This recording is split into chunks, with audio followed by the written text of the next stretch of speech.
It's been over a year since the world experienced a global change as the result of COVID-19. Even after the pandemic year of 2020, the world's billionaires are also richer than they've ever been, though estimates of their collective gains vary. According to Forbes, the collective fortunes of the world's billionaires increased from $8 trillion to a whopping $13.1 trillion.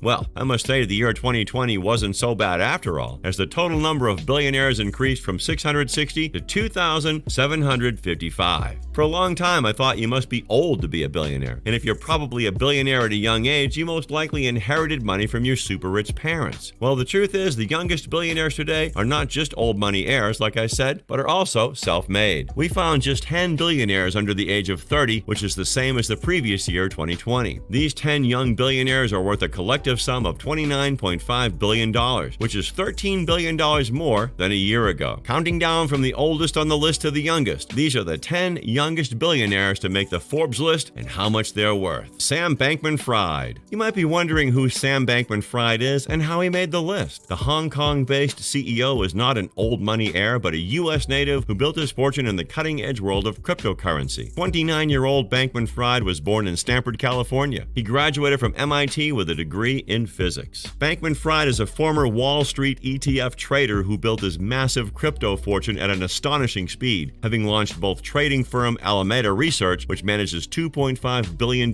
in assets, and crypto derivatives trading platform FTX in 2019. According to Forbes, Sam Bankman-Fried is worth $8.7 billion. But that number could get a lot bigger, he says. Bankman-Fried embraces a philosophical principle that encourages people to maximize the positive social impact they have. He says his goal is to make as much money as he can so he can give away as much as possible. During the U.S. elections in 2020, he gave $5 million to a pro-Biden super PAC, making him one of the president's biggest donors, second only to Michael Bloomberg. As a billionaire, you would expect Bankman-Fried to have a lavish lifestyle, but unfortunately, he lives like many millennials. He shares an apartment with roommates and wears t-shirts and shorts to work. Bankman-Fried describes himself as a workaholic with a strict self-discipline. He spends most nights in a beanbag chair in the office and only returns home when employees are fed up with my presence, he said in a recent interview. He seldom drinks or goes on vacation, he said, because just like in idle software, your brain is less efficient after a long break. Stanley Tang. If you enjoy takeout, you should be familiar with DoorDash, but what you might not be familiar with is the brain behind it, Stanley Tang. Stanley Tang is a Hong Kong billionaire tech entrepreneur. He's best known as the co-founder and chief product officer at DoorDash, which he started along with Tony Chu, Andy Fang, and Evan Moore in 2013. The company leverages the internet to help offline small business owners increase sales by offering a better customer experience. The food delivery app became more prevalent and valuable than ever during the pandemic as restaurants and customers pivoted to delivery. It went public on the New York Stock Exchange in early December 2020. Tang is a devout entrepreneur who has been creating businesses since he was a kid. At age 14, he became an Amazon best-selling author with his book E-Millions. Tang has a bachelor's degree in computer science from Stanford University. He grew up in Hong Kong and now resides in San Francisco, California. Tang owns about 4% of his company, making Tang's net worth an estimated $2.2 billion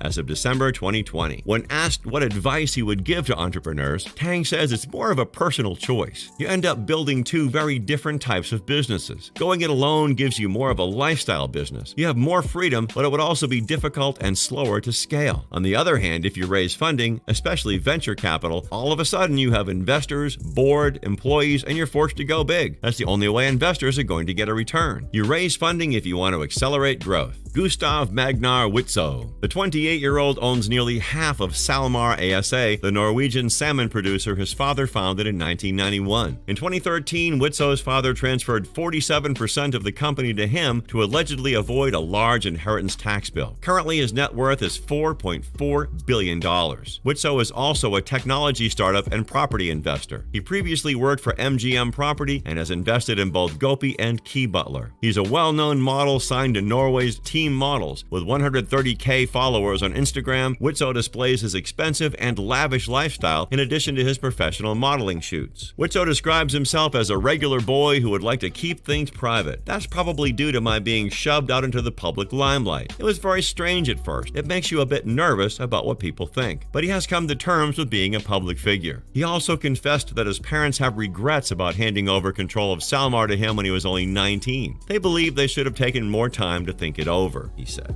Ritesh Agarwal. The 27-year-old Indian is another self-made billionaire worth $1.1 billion. He's the founder and CEO of the hospitality business and app Oyo Rooms. His company has a network of 2,200 hotels operating in 154 cities across India with monthly revenues of $3.5 million and 1,500 employees. Agarwal dropped out of college after winning $100,000 from the Thiel Fellowship, a program funded by billionaire tech investor Peter Thiel to provide grants for aspiring entrepreneurs, $100,000 over 2 years to develop their business ideas. He founded Oyo Rooms in May 2013. The company, which is currently valued at $10 billion, provides a means of booking affordable standardized rooms for travelers who had to compromise on the location, quality, and pricing of hotels. Agarwal is a successful entrepreneur who has won numerous awards and recognitions, including the Business World Young Entrepreneur Award. In 2016, he was featured in the Forbes annual 30 Under 30 list of global achievers. Austin Russell. In the world of self-driving cars, the name Austin Russell stands out. The 26-year-old Californian is the world's youngest self-made billionaire. Yeah, you heard me right. The world's youngest self-made billionaire thanks to his company, Luminar Technologies. Luminar Technologies is a startup in Silicon Valley that makes LiDAR sensors for self-driving cars. In December 2020, Luminar went public, making him the youngest self-made billionaire, the title which was formerly claimed by popular celebrity Kylie Jenner. His company makes sensors and other tech for autonomous vehicles. Its sensors now help self-driving cars of such customers as Volvo and Toyota by bouncing laser beams off nearby objects and the vehicle's surroundings. Before achieving billionaire status, Russell already had several notable accomplishments. He memorized the periodic table of elements when he was 2 years old. In 6th grade, he learned how to connect his Nintendo DS game console to a mobile phone after his parents didn't allow him to have one. At age 13, he filed his first patent for a groundwater recycling system that collects wastewater from sprinklers and saves it to be reused. Instead of going to high school, he spent his teens at the University of California at the Irvine Beckman Laser Institute. He was admitted into Stanford to study physics, but Russell dropped out of Stanford in mid-freshman year after receiving a $100,000 Thiel scholarship to start Luminar Technologies. Billionaire Peter Thiel, the co-founder of PayPal, is one of Luminar's investors and has been its advisor since the company started in 2012. Katharina Andreessen, age 25, and Alexandra Andreessen, age 24. The Andreessen sisters each inherited 42% stakes in Ferd when they were just teenagers. Ferd is a Norwegian investment company founded in 2001. Owned by their father, Johan Andreessen, its origins date back as far as 160 years, when Andreessen's great-great-grandfather, also called Johan, bought a tobacco company called Tijdemans, which became the basis of the family business. In the 1990s, the family decided tobacco was no longer a business they wanted to be in. They sold off the tobacco interests and established Ferd, which has holdings in a range of businesses, including some highly successful non-listed companies. Their stakes in Ferd were declared publicly when they each turned 17 years old. Forbes wrote that the Andreessen family likely saw some tax benefits by handing down large amounts of wealth to their daughters at a young age based on the wealth tax laws in Norway. Although the sisters have inherited enormous wealth, their father has said he's intent on not forcing his daughters to be involved in the family business. "I'll allow them to choose as people and not as pre-programmed robots," Johan Andreessen said. Aside from their wealthy inheritance, the sisters seem to be on top of their game in their career paths. Alexandra is a professional equestrian who has won multiple international dressage awards and is sponsored by equestrian brands Kingsland and Sam Shield. Katharina studied at the Amsterdam University College and interned with Ernst & Young, and she currently works as a marketing coordinator at Norwegian sporting goods company Brav, which is owned by her family's investment company. Out of the two, Katharina, the younger sister, looks more likely to follow in their father's footsteps running the family business. Although the sisters claimed their parents taught them not to flaunt their wealth, they still managed to enjoy their billionaire status, as evidenced by their Instagram profiles that show the two sisters enjoying Mediterranean vacations or flaunting luxury clothing like Gucci. Katharina said their parents taught them not to live too extravagantly, especially when it comes to their vehicles. "Dad has a rule that we can buy a nice car, but it must be secondhand." They also seem to have certain ideologies about money. Alexandra mentioned in an interview that she saves her money all the time, whether it's a gift or allowance or cash prizes she wins in equestrian competitions. She admits that money is a necessity, but doesn't want it to be something she needs to use in abundance. The Andreessen sisters are known as top influential women who support non-profit organizations and give towards charity. What's not to love about the Andreessen sisters? Wang Zilong. The 24-year-old is worth more than $1.3 billion.